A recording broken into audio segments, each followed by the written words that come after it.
hello sa inyo guys, and welcome back yun sa ating video ngayon is pag-usapan natin yung mga nag-a-apply sa kayong farm sa ito dahil tatlo na kasi yung recent na yung nag-apply sa akin sa mga farm pero yung iba doon is halos may isa makausap pero ito lang naman yung sumabla sa akin which is itong si Noel. So si Noel is nag-apply siya last time almost 1 day na siya nag-apply. So, yan, record ko yan last kahapon.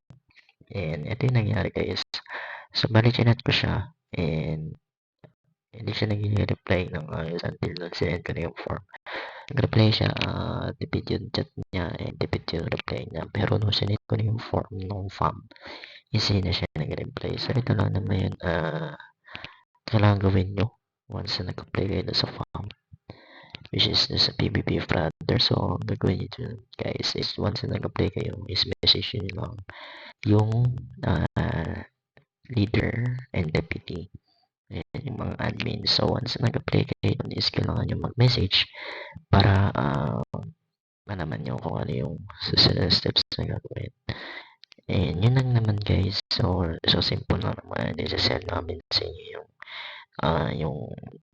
yung recruitment form. So once na nakasagot na yun doon and approve na yung once na na-verify and approve na yung sinagutan yung recruitment form is accept na namin kayo.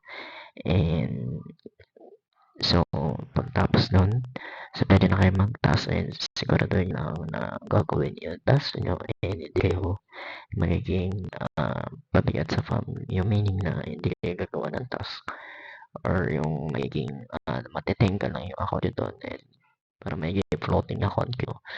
So pagka ganun nangyari is may possibility na ma-remove kayo sa farm and yun.